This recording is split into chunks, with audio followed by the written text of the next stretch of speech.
नमस्कार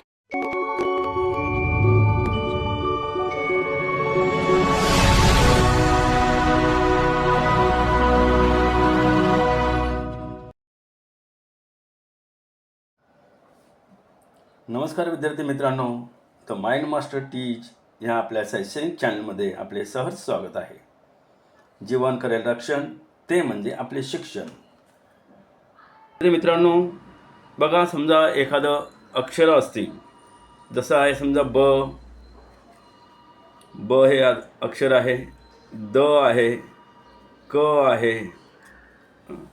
ही तीन अक्षरं वेगवेगळी आहेत, पण ज्यावेळी तीन अक्षर एकत्र येतात म्हणजे ब द क, त्यावेळी हा एक आपल्याला शब्द तयार झालेला दिसून येतो. म्हणजे अक्षरं ज्यावेळी एकत्र येतात त्यावेळी त्याला एक अर्थ प्राप्त होतो. एखाद्या शब्दाला किंवा समूहाला पूर्ण अर्थ प्राप्त झाला तर त्याला आपण वाक्य म्हणतो. म्हणजे समजा हे एक वाक्य आहे, ब द क पाण्यात पोहते. बघा, हे एक वाक्य आहे, बदक पाण्यात पोहते. आता याच्यामध्ये आपण बघितलं तर पद आहे व शब्द आहेत. या वाक्यामध्ये बघा, आपण पाहिलं तर बदक शब्द आहे, पाण्यात आहे, पोहते आहे. आता ह्याच्यामध्ये बघा, पाण्यात जो आहे, पाण्यात पाणी हा शब्द आहे. शब्द पाण्यात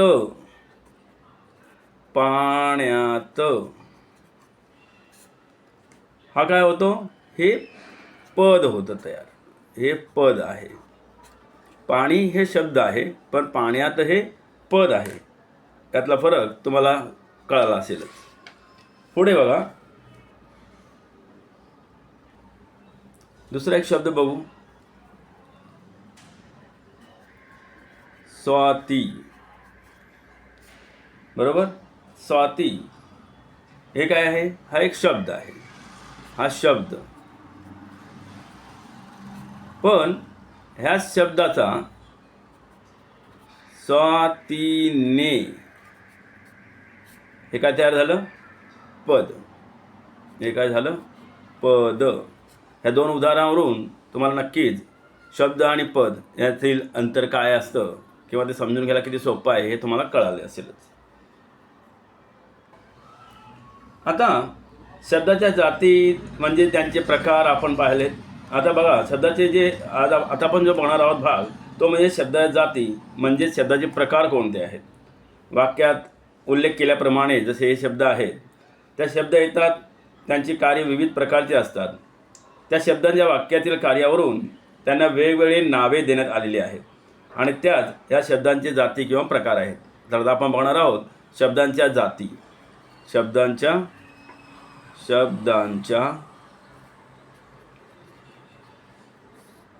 जाती किंवा त्यांचे प्रकार म्हणा. प्रकार पहा,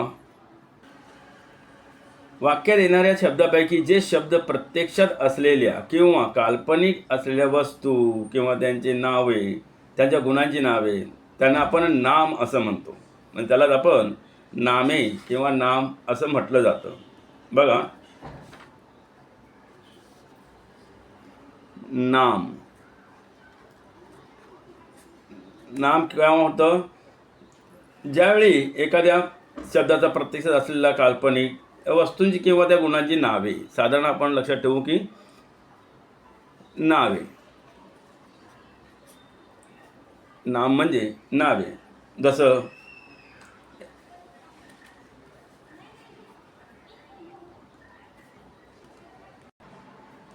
त्याच्यानंतर दुसरं पाहू आपण,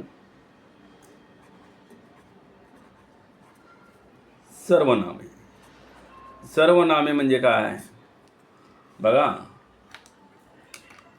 जे शब्द कोणत्याही प्रकारच्या नामाच्या ऐवजी त्यांना सर्वनाम असे म्हणतात म्हणजे समजा उदाहरण आपण घेतलं,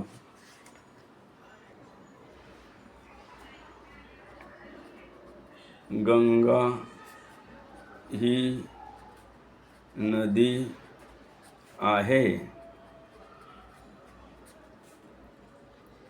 ती पवित्र आहे.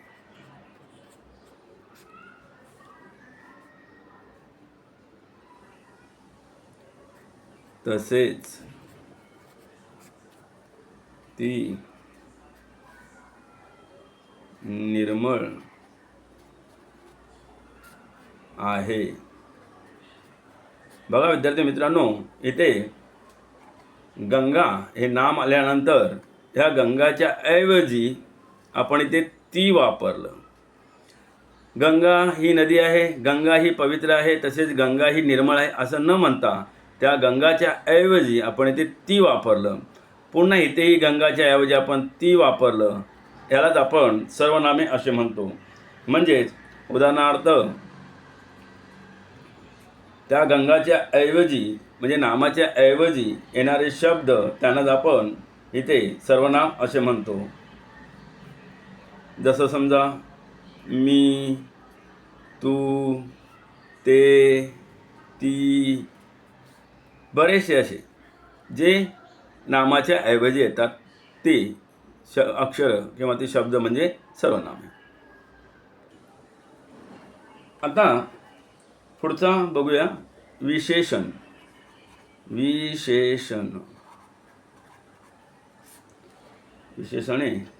विशेषणे कोणाला म्हणतात? तर जो शब्द नामाबद्दल अधिक माहिती सांगतो, म्हणजे त्याचे क्षेत्र जे आहेत मर्यादित करतात, त्यांना आपण विशेषण असे म्हणतो.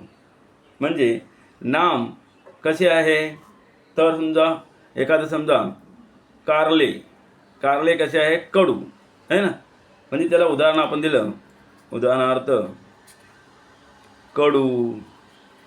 साखर कशी आहे, गोड आहे ना. त्या साखरेबद्दल सांगणारी त्याचं म्हणजे त्याची अधिक माहिती सांगणारी साखर कशी आहे तर गोड. तर गोड ह्या साखरेबद्दल आलेला शब्द आहे किंवा त्याच्याबद्दल अधिक माहिती देणारा हा शब्द आहे, असे इत्यादी शब्द येतात, त्याला आपण विशेषणे असे म्हणतो. त्याच्यानंतर पुढे इथे आपण काय लिहू, तर जे शब्द नामाबद्दल अधिक माहिती सांगतात, म्हणजे जे शब्द नामाबद्दल अधिक माहिती सांगतात, अधिक माहिती सांगतात किंवा देतात, त्यांना आपण विशेषणे असे म्हणतो. पुढचं आहे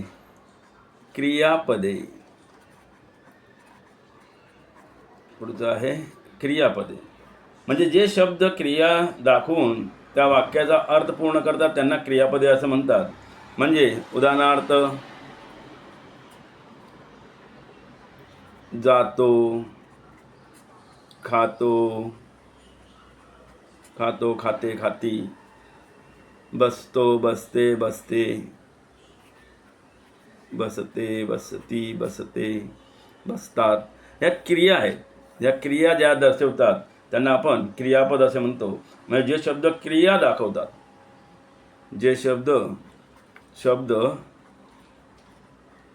क्रिया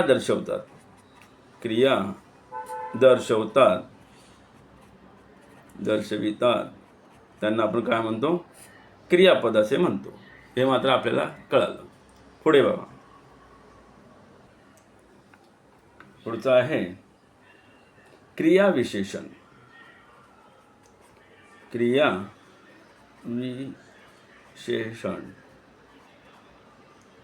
जसं आपण विशेषण इथे पाहिलं की त्या नामाबद्दल अधिक माहिती सांगतो, तसं इथे काय म्हणलेलं आहे, क्रिया. म्हणजे क्रियाचं अधिक माहिती सांगणारा हा शब्द असतो. म्हणजेच जसं क्रियाबद्दल अधिक माहिती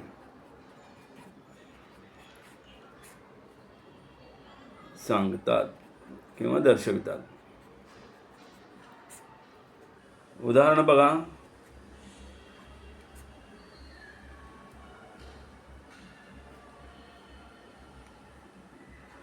राजेश जलद पळतो. इथे बघा, पळणे ही क्रिया आहे, पण ती कसा पळतो राजेश, तर तो जलद पळतो आहे ना. हा जलद ह्या क्रियाविषयी आपल्याला अधिक माहिती सांगतो. राजेश तर पळतो, पण कसा पळतो, हळू, जोरात, जलद. तर ते इथे दर्शवतो की राजेश जलद पळतो, म्हणजे तो अतिशय फास्ट पळतो, हे इथे दिसतं. राजेश पळतो, तर कसा पळतो, तर जलद. त्या क्रियाविषयी अधिक माहिती सांगणारा शब्द म्हणजेच क्रियाविशेषण. पुढचा बघा, शब्दयोगी. शब्दयोगी ह्याच्यामध्ये काय दर्शवतात, जे शब्द नामांना किंवा सर्वनामांना जोडून येतात व वाक्यातील शब्दांचा संबंध दर्शवतात. म्हणजे त्या नाम आणि सर्वनामांना जोडून येणे, त्याचबरोबर वाक्यातील शब्दांचा संबंध आपल्याला ते दाखवितात किंवा दर्शवतात, त्यांनाच आपण इथे शब्दयोगी संबंध म्हणतो. म्हणजे काय आहे शब्दयोगी, हे कसं असतं, तर जे शब्द नामांना व सर्वनामांना जोडून येतात. सर्वनामांना जोडून येतात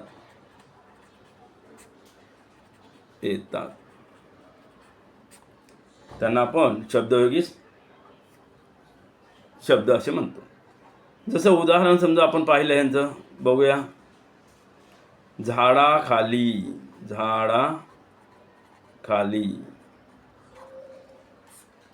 किंवा त्यासाठी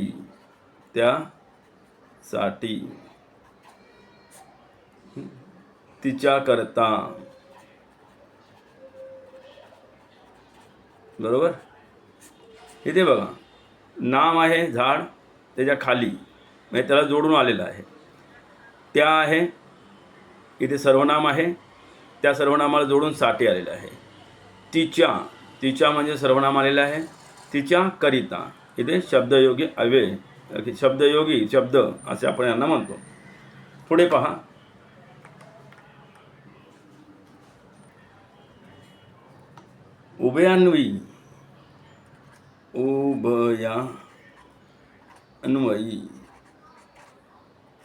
उभयान्वयी शब्द म्हणजे काय बघा.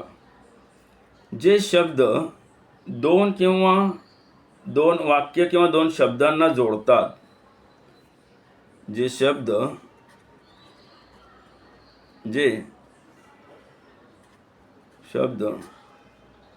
दोन शब्द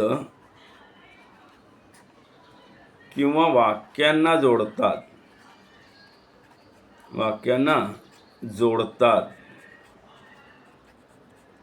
बरोबर. जे शब्द दोन शब्दांना किंवा दोन वाक्यांना जोडतात त्यांना आपण उभयान्वयी शब्द असे म्हणतो. उदाहरणार्थ बघू. उदाहरण, व, आणि,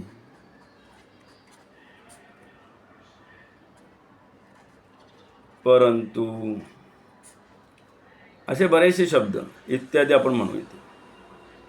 उभयान्वयी शब्द कोणाला म्हणणार, जे शब्द दोन किंवा दोनपेक्षा जास्त वाक्य किंवा शब्दांना जोडतात त्यांना आपण उभयान्वयी शब्द असे म्हणतो. जसे वाक्यामध्ये दोन वाक्याच्यामध्ये आपण परंतु येतं, आणि येतं, व येतं, तथा येतं, म्हणून येतं, असे बरेचसे शब्द येतं, त्यांना आपण उभयान्वयी शब्द असे म्हणतो. त्यानंतर केवल प्रयोग.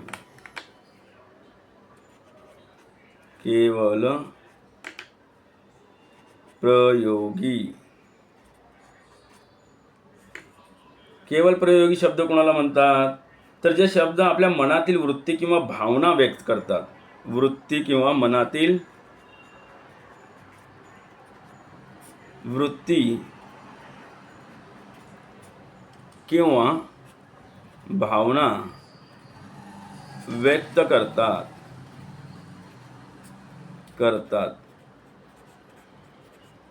त्यांना आपण केवळ प्रयोगी शब्द असे म्हणतो. उदाहरणार्थ, आहा,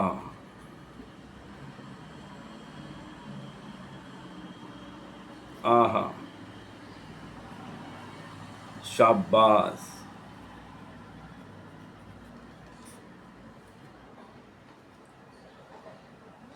अरे रे. बरेचसे शब्द, अबब, असे बरेचसे शब्द असतात जे शब्द आपल्या मनातील वृत्ती किंवा भावना व्यक्त करतात त्यांना आपण केवळ प्रयोगी शब्द असे म्हणतो.